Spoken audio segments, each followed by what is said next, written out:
America, what have you done to me? You have completely changed my perception of the world in the best way possible. Europeans have a word for the feeling of being helped by a stranger for no reason. They don't. It doesn't exist in French or German or the quiet vocabulary of a Scandinavian childhood because the feeling itself was never supposed to happen. An entire continent built its manners around distance, around the unspoken agreement that warmth between strangers must be rationed, priced, or explained. And then it crossed an ocean and met a country that never got the memo.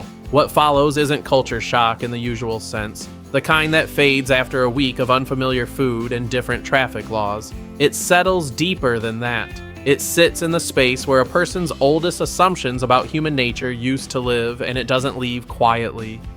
Ask a European who has spent real time in America what surprised them most, and watch how rarely the answer is a place. It's almost always a person. A stranger who paid for a meal. A stranger who noticed a stranger. A kindness so unearned it felt, for a moment, like being mistaken for someone else. That confusion is where the story actually begins, not with the kindness itself, but with what it does to someone who was never taught how to receive it. Because somewhere between the first unexpected compliment and the 20th act of pure, inexplicable generosity, something in the old defenses gives way. And what's left afterward, long after the flight home, is a question most of them never expected to be asking, whether the version of human connection they grew up believing was normal was ever really enough. Ask a European what a stranger's money is for, and the answer comes without hesitation. It is for services rendered. It is for goods exchanged. It is, above all, a private matter, something you don't hand to someone you met 10 minutes ago unless a transaction is quietly happening underneath.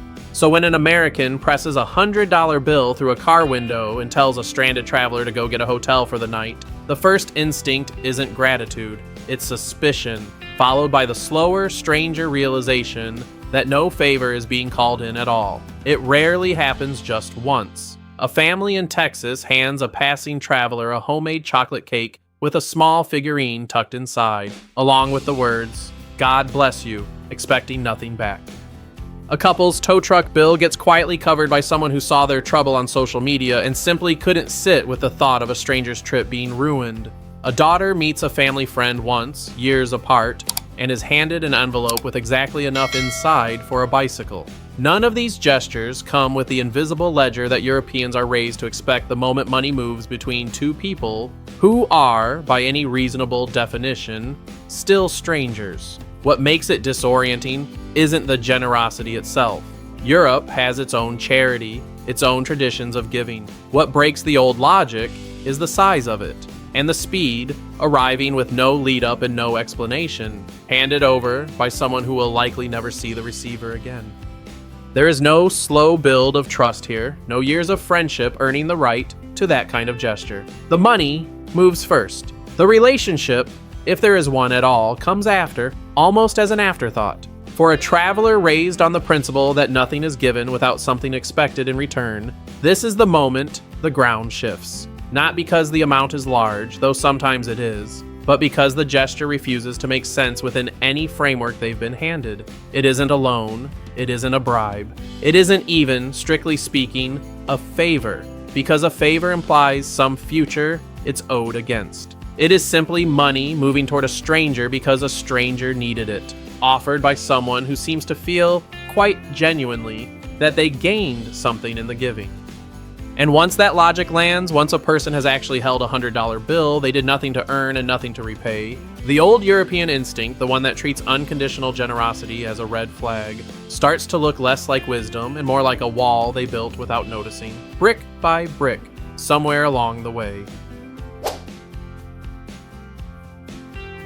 In much of Europe, trust is something you earn slowly, in installments, over years, the way you'd pay off a debt. A neighbor becomes a friend only after a decade of borrowed sugar and shared elevators. A stranger stays a stranger permanently unless some rare circumstance forces the issue. The default setting, inherited without anyone quite choosing it, is suspicion first, warmth only after suspicion has been proven wrong. It isn't cruelty, It's simply the operating system underneath centuries of crowded cities and hard-won privacy. America runs on the opposite premise, and it shows up in the smallest places first. A firefighter named Matt, asked a casual question outside a station in Boston, doesn't just answer it. He opens the doors and gives a full tour of the truck to someone he's never met and will likely never see again. An airport worker in Dallas doesn't shrug at a traveler's mistaken flight date. He hunts down a replacement ticket himself, as though the stranger's problem were somehow his own. A woman lost with a map isn't pointed toward a direction and left. She's walked there 7 blocks by someone who simply decided that finishing the job mattered more than finishing their afternoon. None of these people ran a background check first. None of them needed to know a name before deciding someone was worth the trouble. What's being extended in each case isn't really kindness, it's credit. American default settings assume good faith the way European ones assume caution, and the gap between those two assumptions is where the disorientation lives. A European visitor doesn't just receive help. They receive help before they've done anything to deserve it, offered by someone operating on the belief that most people, most of the time, are worth trusting until they prove otherwise. At first, this looks like recklessness, or naivety, or a culture that simply hasn't been burned enough times yet. But stay long enough, receive that presumption of good faith often enough, and something quieter starts to happen. The visitor begins responding in kind, offering the same unearned trust to people they've just met, surprising themselves in the process. And when they go home, back to a place where trust has to be built brick by brick before it's given at all, the old system that once felt like common sense starts to feel for the first time like something closer to a cage they'd simply gotten used to living in.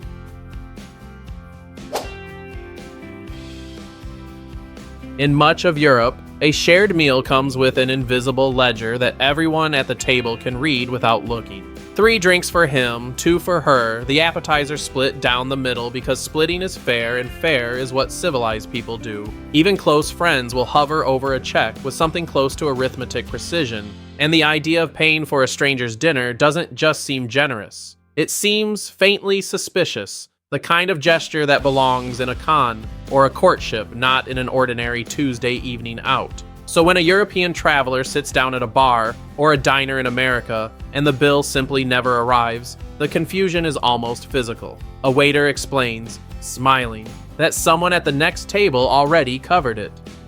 A restaurant owner in Alabama waives off payment entirely, refusing to take a dime because he can tell it's someone's first visit and has decided, on that basis alone, that the visit should be free. A conversation that started as a passing comment on a video somehow turns into an invitation to the city's most expensive dinner table, hosted by someone the traveler had never met that morning.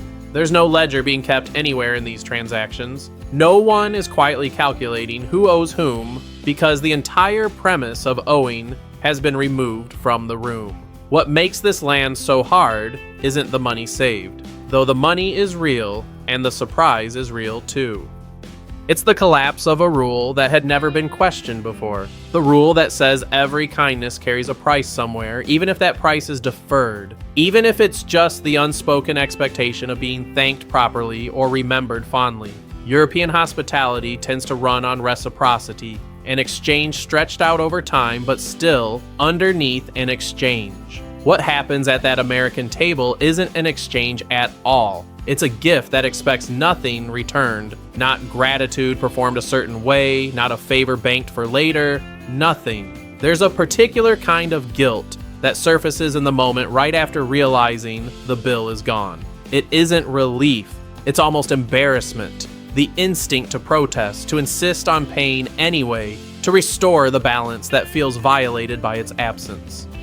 Travelers describe reaching for their wallets out of pure reflex, as though their hands understood the old rule better than their minds did, only to be waved off by a stranger who seems genuinely pleased, not performing generosity, but simply enjoying it. That gap between the traveler's instinct to restore fairness and the host's total indifference to keeping score is where the real disorientation lives. And it doesn't happen once. It happens enough times across enough cities and enough strangers that a visitor eventually stops being surprised and starts, almost without noticing, expecting it. This is the quieter shift, the one that matters more than any single free meal. The traveler begins to understand that in this particular country, paying for a stranger isn't a transaction being avoided. It's simply what people do when they can, the same instinctive way someone might hold a door or offer directions, small enough not to be remarkable, except to someone who was raised to believe that nothing ever comes without a string attached. By the time they're back home, sitting at a table where the bill arrives exactly as expected, split with mathematical fairness among friends who have known each other for years, something about that fairness starts to feel less like decency and more like distance. Not because splitting a bill is wrong, but because somewhere across an ocean, they'd been shown a version of generosity that didn't need to be earned first. And it's difficult, afterward, to fully unlearn what that felt like. In Europe, friendship follows a calendar. You know someone at work for 2 years before you're invited to their home. You share a building with a neighbor for a decade before a real conversation happens in the stairwell. The private home, in particular, is treated as something close to sacred ground, a space that strangers simply don't cross, no matter how pleasant the small talk at the bus stop or the bar happen to be. Trust isn't refused. It's just metered out slowly in careful, deliberate installments, the way a bank might extend credit only after years of an established history. That entire timeline collapses in America, and it collapses fast enough to feel almost illegal. A conversation about where someone's from, struck up while waiting in line or asking for directions, turns into come to my barbecue this weekend before the traveler has even learned the person's last name. A stranger on a lake in Austin offers a spot on their private boat for the day, not because a friendship has been building, but because the conversation was good and the afternoon was free. Someone met once in passing on a trip taken years apart ends up mailing an envelope of cash for a child's bicycle, treating a near stranger with the kind of warmth usually reserved for family. None of it follows the slow architecture Europeans grew up trusting. It just happens, at a speed that makes the whole concept of earning friendship look almost quaint. What's strange isn't the warmth itself. Europeans are capable of deep, lasting friendship, often more durable than anything built in 5 minutes could ever be.